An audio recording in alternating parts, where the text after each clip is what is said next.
மக்களே, வார வாரம் எதனா ஒரு செலிபிரிட்டியோ இல்லை முக்கியமான ஒரு ஆட்களோ எதனா ஒரு விஷயத்தை பற்றி பேசி அதை மக்களை ட்ரோல் பண்ணி அவங்கள சோசியல் மீடியாவில் போட்டு அட்டி அடி நடிச்சிட்டு இருப்பாங்க. அந்த வகையில் இந்த வாரம் 2 பேர் சிக்கியிருக்காங்க. மாஸ்டர் மகேந்திரன் மற்றும் ராகவா லாரன்ஸ். இவங்க 2 பேருமே சொன்ன விஷயங்கள் தாங்க இப்போ சோசியல் மீடியாவில் ரொம்ப கான்ட்ரவர்சியாக இருக்குது. ஸோ அதை வச்சு மக்கள் அவங்க 2 பேருமே ட்ரோல் பண்ணிக்கிட்டு ப்ளஸ் எல்லா சோசியல் மீடியாலையும் போட்டு கிழிச்சிட்டு வர்றாங்க. நீங்கள் எவ்வளோ பெரிய இடத்துல இருக்கிறீங்க, நீங்கள் எவ்வளோ சினிமா பார்த்துருப்பீங்க, எவ்வளோ மக்களை பார்த்துருக்கீங்க, நீங்கள் போயிட்டு இப்படி பேசலாமாச்சே அப்படின்னு சொல்லிட்டு அவங்கள மக்கள் எப்படிலாம் வண்ணமாக கழுவி ஊத்துறாங்க. அதுக்கு என்ன காரணம், அப்படி அவங்க என்னத்தை சொன்னாங்க அப்படின்ற எல்லாத்தையும் தான் இந்த செய்தியில் நீங்கள் தெரிஞ்சுக்க போறீங்க. ஃபர்ஸ்ட் ராகவா லாரன்ஸ் அவர் என்ன சொன்னார், எதுக்காக ட்ரோலுக்குள்ள மாட்டினாரு, எதுக்கு மக்கள் அவரை போட்டு அடிச்சிட்டு இருக்காங்க அப்படின்றத பார்க்கலாம். ஸோ ஏற்கனவே விஜய் அவர்கள் திருச்சி கிழக்கு தொகுதியில் அங்கே இருக்கக்கூடிய அந்த எம்எல்ஏ பதவை ரிசைன் பண்ணிட்டு பெரம்பூர் எம்எல்ஏவை நான் கண்டினியூ பண்ணிக்கிறேன் அப்படின்ற மாதிரி சொல்லிட்டாங்க. ஸோ இப்போ திருச்சி கிழக்கில் பார்த்தீங்கன்னா வேகன்சி இருக்குது. எம்எல்ஏ கேண்டிடேட்டை சீக்கிரம் நிப்பாட்டி ஒரு தேர்தல் அதில் யார் எம்எல்ஏவாக ஆக போகிறாங்க அப்படின்னு சொல்லிட்டு நிறைய எக்ஸ்பெக்டேஷன் போயிட்டு இருக்குல்ல. அப்படி இருக்கும்போது தாவேகா சார்பில் இருந்து இந்த மாதிரி ராகவா லாரன்ஸ் அவங்க நிற்க போகிறாங்கப்பா அப்படின்ற மாதிரியான ஒரு வதந்தி பரவுச்சு ஸ்டார்டிங்கில். அண்ட் அதுக்கப்புறமா அவங்க சைட்லேருந்தே கன்ஃபர்மேஷன் கொடுத்துட்டாங்க. ஸோ இது வரைக்கும் ஒரு சினிமா நடிகராக இருந்த ராகவா லாரன்ஸ் இதுக்கப்புறம் அரசியல்வாதி ஆக போகிறாரு அப்படின்றது கன்ஃபார்ம் ஆயிடுச்சு. அப்படி ஆனதுக்கப்புறமா நிறைய பேர் ஒவ்வொருத்தரும் ஒவ்வொரு மாதிரி சொன்னாங்க. சில பேர் என்ன சொல்கிறாங்க அப்படின்னா, சூப்பர்ண்ணே, நடிகர்லாம் அரசியல்வாதி ஆகக்கூடாதா, எல்லாரும் ஆகுறாங்களே, உங்களுக்கு என்ன குறை, எவ்வளோ ஏழவாழ பிள்ளைகளை படிக்க வச்சுட்றீங்க, நீங்கள் வாங்க அரசியலுக்கு வாங்க அப்படின்னு சொல்கிறாங்க. மிச்ச பேர் என்ன சொல்கிறாங்க அப்படின்னா, அண்ணே அரசியல் ஒரு சாக்கடை, உங்களுக்கு நல்ல மதிப்பு இருக்குது, ட்ரஸ்ட்டு வச்சு நிறைய ஏழவாழ பிள்ளைகளை படிக்க வச்சுட்டு இருக்கீங்க, இந்த அரசியலுக்குள்ளே உங்கள் பேரை நீங்கள் கெடுத்துக்கிறாதீங்க, உங்களை வச்சு அவங்க யூஸ் பண்ணிட்டு போயிட்டே இருப்பாங்க, உங்களை மண்ணக்காவை விட்டுருவாங்க, தயவுசெய்து வராதிங்க அப்படின்னு சொல்லிட்டு ராகவா லாரன்ஸ் அவங்களுக்கு இந்த மாதிரியும் சில பேர் சொல்லிக்கிட்டு இருக்காங்க. ஸோ இப்படிலாம் போய்கிட்டு இருக்கும்போது இப்போ இடையில பார்த்தீங்கன்னா ப்ரெஸ் மீட் ஒன்று நடந்துச்சு. அதில் ராகவா லாரன்ஸ் கிட்ட கேட்டிருக்காங்க, அடிக்கடி கரண்டெல்லாம் போகுது, மக்களுக்கு இந்த டிவிக்கு ஆட்சி மேலே நம்பிக்கை இல்லை, மாற்றம் எதுவுமே வரமாட்டேங்குது, எல்லாம் எதிர்பார்த்துட்டு இருக்காங்க, இந்த நிலைமையில டிவிக்குள்ளே நீங்கள் போகிறீங்களே, என்ன கதை இது அப்படின்னு கேட்டிருக்காங்க. இந்த மாதிரி பத்திரிகையாளர்கள் கேட்ட கேள்விக்கு அண்ணன் அவர்கள் என்ன பதில் சொல்லியிருக்காங்க அப்படின்னா, இப்போ தெருவில் போகும்போது ஒரு நாய் நம்மளை பார்த்து குலைக்கும், எல்லா நாய்களும் குலைக்கத்தான் செய்யும், அதுக்கு நம்ம எதனா பிஸ்கட் போட்டு அமைதியாயிடும், எல்லா நாயும் பிஸ்கட் போட்டால் திங்காதுங்க, ஒரு சில நாய் பிரியாணி மட்டும்தான் கேட்கும், அப்போ தான் அது ஆளு முகத்தை பார்த்து கடிக்காமல் இருக்கும். ஸோ நாய்கள்லேயே அதுக்கு பிடிச்ச மாதிரி விஷயங்கள் பார்த்து பார்த்து பண்ணணும். அப்படிங்கும்போது நீங்கள் மாற்றம் வேணும்னு சொன்ன மாற்றம் வந்துருச்சு, டிஎம்கேலேருந்து டிவிக்கே வந்துட்டாங்க, இதுக்கப்புறம் ஒரு 6 மாதம் டைம் கொடுங்களேன், அதுக்கப்புறம் தானே உங்களுடைய தேவை என்ன ஏதுன்னு பார்த்து என்ன பிரச்சனை இருக்குன்னு சரி பண்ணி உங்களுக்கு எல்லாம் பண்ண முடியும் அப்படின்ற மாதிரியான ஒரு விஷயத்த சொல்லிட்டாரு. மக்களே, அதை பிடிச்சிக்கிட்டு மக்கள் போட்டு பொழந்து எடுக்கிறாரு. ஏன்பலா அவர் சொன்னது ஒரு மாதிரி தப்பாக தான் படுது அப்படின்ற மாதிரி நீங்கள் நினைக்கலாம். ஓரளவுக்கு தப்பாக தான் இருக்குது, அவர் சொல்கிறது அப்படி சொல்லியிருக்க கூடாது. ஸோ அது எப்படி கன்வே ஆயிருக்குன்னா, நம்ம மக்கள், அதாவது மக்களாகிய நாம டிவிக்கே ஓட்டு போட்டு ஜெயிக்க வச்ச நம்மளை நாய் அப்படின்ற மாதிரியும் உங்கள் எல்லாருக்கும் ஒவ்வொருத்தருக்கும் ஒவ்வொரு டேஸ்ட் இருக்கும், அதுக்கேற்ற மாதிரிலாம் கொடுக்க வேண்டாமா, கொஞ்சம் டைம் கொடுங்க, நாய்களுக்கே பிஸ்கட்டு போடணும், பிரியாணி போடணும், உங்களுக்கு என்னத்தை போடணும், கொஞ்சம் டைம் கொடுங்க அப்படின்ற மாதிரி தான் இது கன்வே ஆயிருக்கு அப்படின்னு சொல்லிட்டு ஸோ பொதுமக்கள் ராகவா லாரன்ஸ் அவங்கள போட்டு சோசியல் மீடியாவில் ட்ரோல் பண்ணிக்கிட்டு இந்த மாதிரிலாம் நீங்கள் பேசியிருக்க கூடாது, ஒரு மிகப்பெரிய நடிகர் நீங்கள், உங்கள் மேலே எவ்வளோ மதிப்பு மரியாதை வச்சுருக்கோம், ஒட்டுமொத்த குடும்பங்களும் உங்களை ஒரு இதாக பார்த்துக்கிட்டு இருக்காங்க, இந்த மாதிரி மக்களை நீங்கள் நாயிட்டீங்களே அப்படின்னு சொல்லிட்டு முதலையே சொன்ன மாதிரி தான், நடிகராகவே இருந்திருக்கலாம், நீங்கள் எதுக்கு அரசியல் பக்கம் வர்றீங்க அப்படின்ற மாதிரி தான் மக்கள் இப்போ ராகவா லாரன்ஸை பொழந்துக்கிட்டு இருக்காங்க. விஐபி படத்தில் சமுத்திரக்கனி மூளையில் உட்காந்து புலம்புவாங்க, சொன்னேடா சொன்னேனே, போகாதன்னு சொன்னேனே அப்படின்னு. அதே மாதிரி தான் மக்கள் ராகவா லாரன்ஸ் அரசியல் பக்கம் போகாதீங்கன்னே, அது வேற மாதிரி குழப்பி விட்டுருவாங்க, உங்களுக்குலாம் செட் ஆகாது அப்படின்னு சொன்னாலுமே டிவிக்கே திருச்சி கிழக்கு எம்எல்ஏ கேண்டிடேட் இந்த மாதிரி ராகவா லாரன்ஸ் வரும்போது மக்கள் என்ன நினைச்சாங்களோ அதே மாதிரி இப்போ அவரை ட்ரோல் பண்ணிக்கிட்டு இருக்காங்க. ஸோ இப்படி ராகவா லாரன்ஸை இந்த பக்கம் அடிச்சுக்கிட்டு இருக்காங்களா, அப்படியே இந்த பக்கம் பார்த்தீங்கன்னா மாஸ்டர் மகேந்திரனே பொழந்துக்கிட்டு இருக்காங்க. மாஸ்டர் மகேந்திரனுக்கு இந்த ட்ரோலு, இந்த சோசியல் மீடியாவில் அடி வாங்குறது அப்படின்றது இன்றைக்கும் நேரத்தோ இல்லை, பல வருஷமாக அவருக்கு அது பழகி போச்சு. எதனா ஒரு ப்ரெஸ் மீட்டில் எதனா ஒரு நியூஸில் பார்த்தீங்கன்னா வாயை கொடுத்து ஆட்டிடியூட்டில் எதனா ஓவராக பேசி அவர் ட்ரோலில் மாட்டிக்கிறாரு. நிறைய வீடியோஸ் அந்த மாதிரி இருக்குது. அந்த வகையில் இப்போ ரீசெண்டாக ஒரு இன்டர்வியூ ஒன்று நடந்துச்சுங்க ஒரு தனியார் சேனலில். அதில் அவர் இந்த டிவிக்கே பற்றி அந்த மாதிரி உங்கள் கூட வந்த விஜய் அண்ணன் சிஎம் ஆகிட்டார் அப்படின்னு பேசிகிட்டு இருக்கும்போது இந்த கரண்ட் அடிக்கடி கட் ஆகுதுல்ல, அதை பற்றியும் கேட்டிருக்காங்க. அதுக்கு அவர் என்ன சொல்லியிருக்கணும், ஆமாங்க அந்த மாதிரி பிரச்சனை இருக்குது, மக்கள் கொஞ்சம் வெயிட் பண்ண நல்லாயிருக்கும், சீக்கிரமாக சரி செய்யப்படும், புது அரசாங்கம்ல கொஞ்சம் டைம் கொடுங்க, அந்த மாதிரி டீசெண்டாக சொல்லி முடிச்சிருக்கணும் இல்லையா. மாஸ்டர் மகேந்திரன் எம்எல்ஏ ஸ்ரீநாத் இருக்கார்ல, விஜயோட ஃப்ரெண்டு, அவர் வந்து அவருடைய தொகுதிக்கு போகும்போது நிறைய கேள்வி கேட்கும்போது நோ கமெண்ட்ஸ் அப்படின்னு சொல்லிட்டு போறாருல, அதே மாதிரி சிம்பிளா நோ கமெண்ட்ஸ்னு சொல்லிட்டு போயிட்டே இருக்கணும். அதை விட்டு மக்களுடைய மனநிலைமை, இப்ப இருக்கக்கூடிய அரசியல் நிலைமை எதுவுமே தெரியாம ஒரு வார்த்தை விட்டாருங்க.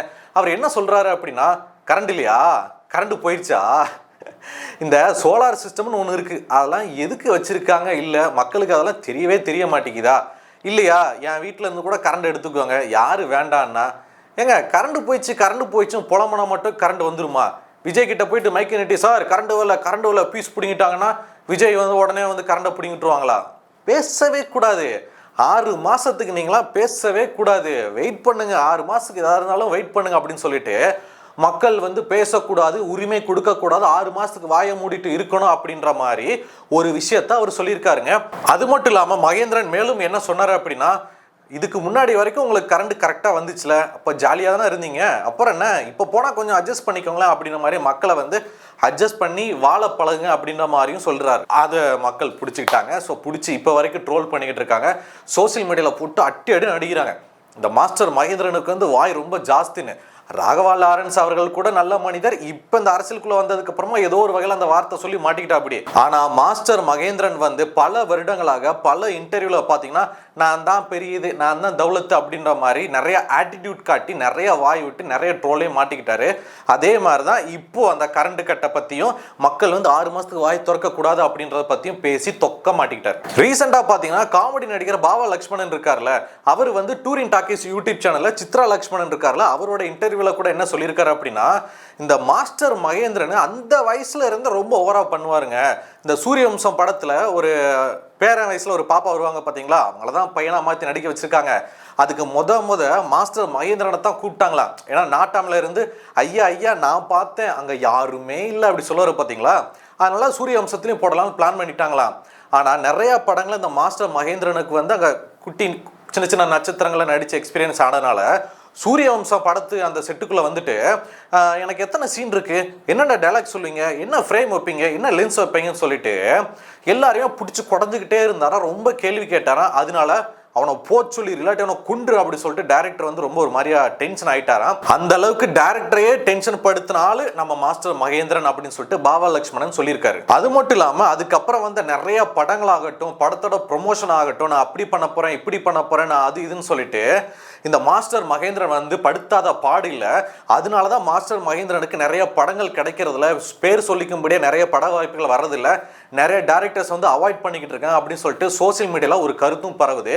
ஸோ இந்த மாதிரி ராகவா லாரன்ஸ் அவர் சொன்ன விஷயத்துக்காகவும் இந்த பக்கம் மாஸ்டர் மகேந்திரன் அவர் சொன்ன இந்த விஷயத்துக்காகவும் போட்டு 2 பேருமே அட் அ டைம்ல போட்டு பொழந்துகிட்டு இருக்காங்க சோசியல் மீடியால. மக்கள் கிட்ட வாயை திறக்காதீங்க, 6 மாசத்துக்கு கம்முன்றுங்க அப்படின்னு சொன்ன இதே மாஸ்டர் மகேந்திரன் தான் ஜல்லிக்கட்டு ப்ரொட்டஸ்ட் அப்போ கவர்மெண்ட்டை பார்த்து கேள்வி கேளுங்க, நம்ம கேள்வி கேட்டால் தான் கிடைக்கும் அப்படின்னு சொல்லிட்டு அப்படியே வீர் கொண்டு எழுந்து ஸ்லீவ்ல டிஷர்ட்டை போட்டு பேட்டி அது ஃபோன்லலாம் பேசிக்கிட்டு இருப்பாரு.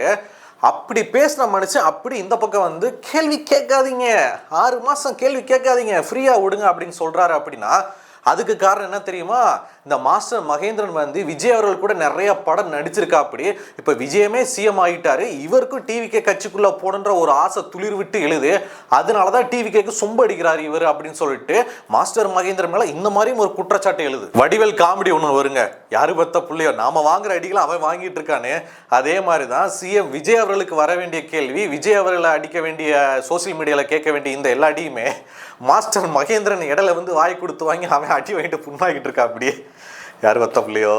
முதல்ல சோசியல் மீடியால ராகவா லாரன்ஸ் அவர் வந்து திருச்சி கிழக்கு தொகுதியில எம்எல்ஏவை நிக்கிறாரா இல்லையா அப்படின்னு சொல்லிட்டு ஒரு டாபிக் வரும்போது அவர் ஒன்று என்ன சொல்லணும், இல்லைங்க நான் நிக்கல, எனக்கு அதுக்கு சம்பந்தம் இல்லை, அது ஒரு ரூமர் அப்படின்னு சொல்லி முடிக்கணும். இல்லையா சாம மக்களே நான் கண்டிப்பா நிக்கிறேன், உங்க ஓட்டு எனக்கு கண்டிப்பா போடுங்க, டிவிக்கு ஜெயிக்க வச்ச மாதிரி அடுத்து அவங்களோட எம்எல்ஏவான என்னையும் ஜெயிக்க வைங்கன்னு சொல்லிட்டு சொல்லணுமா? ஒன்று இப்படி இல்லை இப்படி அந்த மாதிரி முடிச்சோடும்ல. அதை விட்டுட்டு ரஜினி மாதிரியே ஆசைதான், மக்களுக்கு உதவி பண்ணணும்னு ஆசைதான், நான் வரலாமா வேண்டாமா, உங்களுடைய கருத்து என்ன சொல்லுங்க அப்படின்னு சொல்லிட்டு மக்கள்கிட்டே அந்த கருத்தை சொல்லிட்டாங்க. ஆனால் பெரும்பாலான மக்கள் என்ன சொல்லிட்டாங்கன்னா, வராதிங்க, வரவே வேண்டாம், நீங்கள் வந்து நல்லபடியாக நடிக்கிறீங்க, சில ப்ரொடக்ஷன்லாம் பண்ணிக்கிட்டு இருக்கீங்க, அதோட நிப்பாட்டிங்க, அரசியலுக்கு வர வேண்டாம், உங்கள் மேலே இருக்கிற மதிப்பு மரியாதை இவங்க கெடுத்து விட்டுருவாங்க அப்படின்னு சொல்லிட்டாங்க. ஸோ இப்போ வரைக்கும் ராகவா லாரன்ஸ் அவர் சைட்லேருந்து வரோமா இல்லையான்ற 100% கன்ஃபர்மேஷன் கொடுக்கவே இல்லை. ஸோ லாரன்ஸ் அவர் தூக்கி வளர்த்த, அவர் ட்ரெஸ்ல படிச்சு வளர்ந்த ஒரு சில பசங்களை முக்கியமான ஒரு பையன் இருக்கா, அப்படி அவரைத்தான் எம்எல்ஏவை நிக்க வைக்கலாம் அப்படின்ற ஒரு பிளானும் அங்க போயிட்டு இருக்கிற மாதிரி சொல்றாங்க. நம்ம நாட்டுக்கு என்னதான் ஆச்சு, எங்கதான் கரண்ட புடிங்கி தொலைறாங்க அப்படின்னு சொல்லிட்டு ஒண்ணுமே தெரிய மாட்டேங்குதுங்க. போன டிஎம்கே ஆட்சி இருந்த வரைக்கும் கரண்ட் நமக்கு கரெக்டா தான் வந்துச்சு. ஏதோ ஒரு ஆடிக்கோ அமாவாசைக்கோ இருக்கோ அந்த மாதிரி தான் கரண்ட் கட் ஆகும், ஷடர் பண்ணுவாங்க, அதெல்லாம் வேற பக்கம் இருந்தாலுமே. ஆனா இந்த டிவிகே ஆட்சி வந்ததுக்கு அப்புறமா அடிக்கடி கரண்ட் கட் ஆகுது இல்ல. ஸோ இதை பத்தி டிவிகே சைடு என்ன சொல்றாங்கன்னா, கரண்டோட பற்றாக்குறையெல்லாம் ஒரு பக்கம் இருந்தாலுமே கரண்ட் ஃப்ரீக்வெண்டா நாங்க கொடுக்குறோம். ஆனா இந்த டிஎம்கேவோட ஆட்கள் இருக்காங்கல்ல, கொத்தூஸ், அவங்க வந்து ஒவ்வொரு மின்சாரத்துறையில உள்ளுக்குள்ள ஸ்லீப்பர் செல்ஸ் மாதிரி ஆளுங்க அங்கங்க இருக்கிறாங்க. என் தலைவனே தோக்கடிச்சிட்டிங்களா, டிஎம்கே ஆட்சி இறச்சிட்டிங்களா, இறக்கி வச்சிட்டிங்களா, எங்கடா அப்படின்னு சொல்லிட்டு அவனுங்களே வேணும்னே பிடிங்கி விட்டு விளாட்றாங்க. கவர்மெண்ட் இதுக்கப்புறம் தான் உள்ள இன்வால்வ் ஆகி இறங்கி யார் யாரெல்லாம் இன்னும் டிஎம்கேக்கு சொம்பு அடிக்கிற ஆட்கள் மின்வாரிய துறையில் இருக்காங்க அவங்கள பார்த்து முதல்ல தூக்கணும். அவனுங்களை தூக்கிட்டாலே நம்ம ஆட்கள் கரெக்டாக கரண்ட் கொடுப்பாங்க. அது மட்டும் இல்லாமல் ஒரு சிசிடிவி ஃபுட்டேஜ் ரிலீஸ் பண்ணியிருந்தாங்க, 2 புள்ளிங்க பசங்க வந்து கரண்ட் ஃபியூஸ் கட்டையை பிடிங்கிட்டு தூக்கிட்டு போகிற மாதிரி. ஸோ இந்த மாதிரி டிவிக்கு ஆட்சி மேலே ஒரு குற்றச்சாட்டை முன்வைக்கணும், இந்த ஆட்சியை மக்கள் கழுவி ஊற்றணும், டிவிக்கு வந்ததுக்கப்புறம் கரண்டே இல்லாமல் போகுது அப்படின்னு சொல்லிட்டு ஆட்சியை குறை சொல்லணும் அப்படின்றதுக்காகவே டிஎம்கே பின்னாடியிலேருந்து வேலை பார்க்குது, பொம்பளை புள்ளத்தனமாக வேலை பார்க்குது அப்படின்னு சொல்லிட்டு டிவிகே சார்ந்த மக்கள் இந்த மாதிரி ஒரு விஷயத்தையும் சொல்கிறாங்க. காத்து வாக்கில் வந்த முக்கியமான ஒரு செய்தி நான் உங்களுக்கு சொல்லட்டுமா?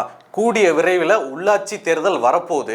இந்த உள்ளாட்சி தேர்தல் எந்த அளவுக்கு ரொம்ப முக்கியம் அப்படின்னா, வார்டு கவுன்சிலரு, மெம்பரு, ஊராட்சி ஒன்றிய தலைவர் சொல்லிட்டு நிறைய முக்கியமான தொகுதி சம்பந்தப்பட்ட ஆட்கள்லாம் இந்த உள்ளாட்சி தேர்தலை தான் தேர்ந்தெடுக்கப்பட போறாங்க.